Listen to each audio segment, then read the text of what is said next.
जय सच्चिदानंद मित्रों, रास्ता आनंद में आपका स्वागत है। आज हम भगवान विषय में बात करेंगे। भगवान क्या है?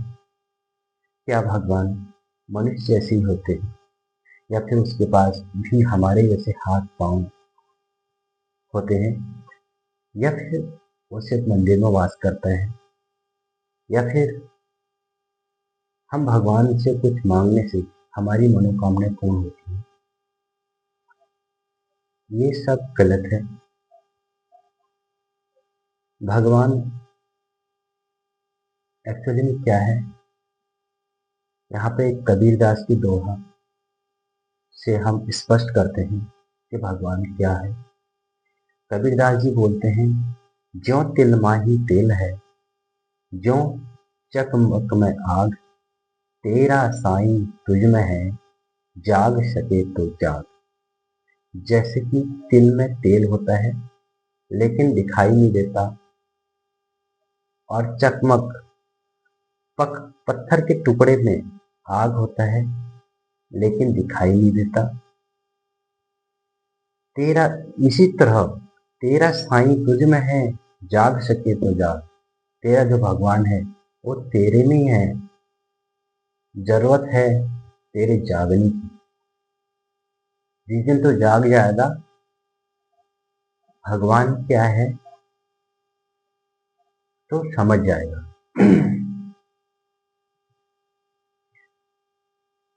हाँ, यहाँ पे गोस्वामी तुलसीदास ने भी कहा है, हरि व्यापक सर्वत्र समाना, प्रेम ते प्रकट होई में जाना। जो भगवान है वो सभी जगह व्याप्त है और समान रूप से व्याप्त है। सिर्फ वही जान पाएगा जिसका अंदर प्रेम होगा, यानी जिसके अंदर ज्ञान होगा, और जानने की वो कला, वो ज्ञान जिसके अंदर होगा, सिर्फ वही भगवान को जान सकता है। इसका मतलब ये है, भगवान कोई पराशक्ति नहीं है, कोई पराशक्ति नहीं है। भगवान हमारे अंदर है। हम बोलते हैं ना कि चमत्कार घटित हो गया है। कहीं पे जो चमत्कार है उससे भी, उस चमत्कार से भी बड़ा हमारा शरीर है, क्योंकि हमारे अंदर ही हमारा साईं है। हम नहीं जान पा रहे, हम खुद हैं लेकिन हम नहीं जान पा रहे, और खोज रहे हैं बन बन, खोज रहे हैं मंदिर में।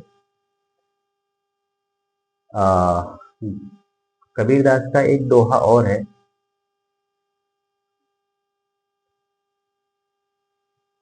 तेरा साईं तुझ में है, जो बचपन में बांस, कस्तूरी की मिरग जो फिर ढूंढे घास। हमारी गति उस मृग की तरह है,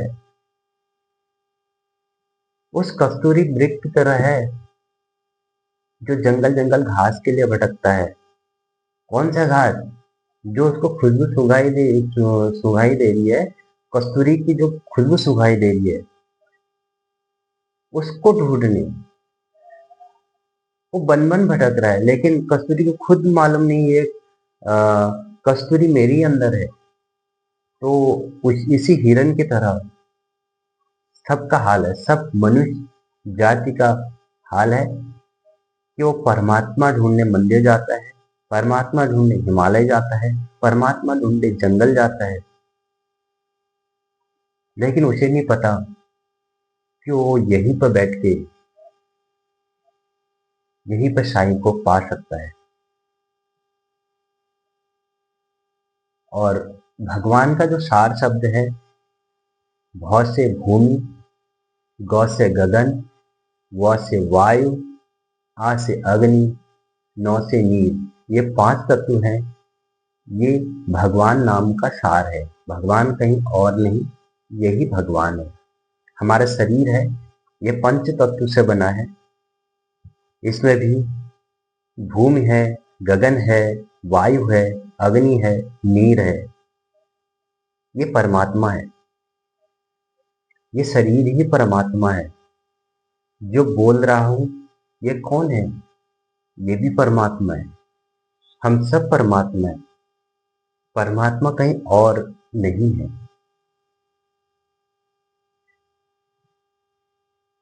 जैसे कि ये परमात्मा है, वैसे पहाड़ भी परमात्मा है, क्योंकि वो भी पंच तत्व है। आसमान, वो भी परमात्मा है। इसलिए तुलसीदास जी का यह चौपाई यहाँ सिद्ध होता है, हरि व्यापक सर्वत्र समाना, प्रेम ते प्रकट होई न जाना। जो इस ज्ञान को जान लेगा वही भगवान को जान पाएगा। तुलसीदास जी एक चौपाई में ये भी कहते हैं, बिन पग चली सुने बिन काना, कर बिन कर्म करे विधि नाना। बिना पाँव के चलते हैं, बिना कान के सुनते हैं, बिना हाथ के सब कुछ कर जाते हैं। कैसे कैसे करते हैं? उसका रीजन यही है कि भगवान पंच तत्व है और पंच तत्व हर जगह है। जहां भी कोई घटना होगा पंच तत्व में ही होगा। जहां भी कोई चमत्कार होगी पंच तत्व से रिलेटेड ही होगी। पंच तत्व के बिना कुछ भी नहीं है, यानी भगवान के बिना कुछ भी नहीं है। हर जगह भगवान ही वास कर रहे हैं। हम बेमतलब का मंदिर जाते हैं, पूजा की थाल सजाते हैं और पत्थर की मूर्ति पूज के आते हैं। क्या उस मूर्ति में ही भगवान है? हम मंदिर तो जाते हैं लेकिन हमें शांति वही मिलती है, और मंदिर के बाहर आने से फिर से वही टेंशन, वही चिंताएं क्यों घेर लेती हैं? और इसलिए जब हम मंदिर में जाते हैं वहां हम शांत, अपने आप को शांत कर लेते हैं, मन को एकाग्र कर लेते हैं कुछ देर के लिए। इसलिए हमारा मन शांत हो जाता है। जैसे मन शांत होता है तो हमें आनंद की अनुभूति होती है। वही अगर हम मंदिर से बाहर आते हैं तो हमें कमाने की टेंशन होती है, दुनियादारी है, रिश्ते नाते हैं, सबकी टेंशन होती है। तो जो ये चिंताएं हमको घेरती हैं, ये अशांति उत्पन्न करती हैं, जिससे हम भगवान से कहीं दूर हो जाते हैं।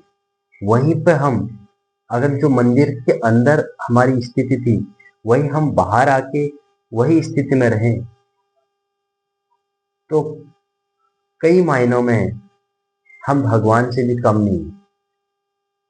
हम सदा आनंद में रहेंगे, क्योंकि भगवान हमारे ही अंदर है तो आनंद भी हमारे ही अंदर है।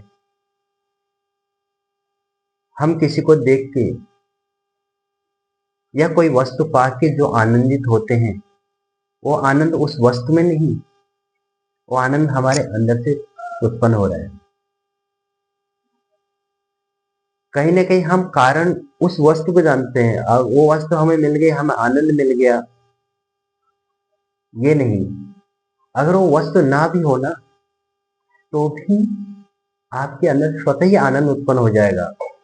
लेकिन उसके कुछ अभ्यास, उसके लिए कुछ अभ्यास की जरूरत है जो हमको चाहिए। ये नेक्स्ट जो टॉपिक होगा उस पर बात करेंगे। हाँ, आपने ये भी देखा होगा, जैसे कोई सिद्ध महात्मा है, ब्रह्म ज्ञानी है, वो कभी पूजा नहीं करते। हम जैसे जो पूजा के थाल सजाते हैं वैसे पूजा नहीं करते। वो किसी पत्थर की पूजा नहीं करते, किसी मूर्ति की पूजा नहीं करते, कहीं मंदिर में उनको जाने की जरूरत ही नहीं है। और सारी भीड़ उनके पास आके मौजूद हो जाती है, और स्वयं सारी भीड़ उसकी आरती करने लग जाती है। ये क्या है? क्योंकि वो जो पहुंचा हुआ संत है ना, उसने उसने ये सारे ज्ञान जान चुका है। वो उसको जरूरत नहीं है, उसे अपने पूजा करवाने की भी जरूरत नहीं है, उसे किसी से कोई मतलब नहीं है, वो सदा आनंद में है। ये आनंद विषय पे बात हम अगले वीडियो में करेंगे।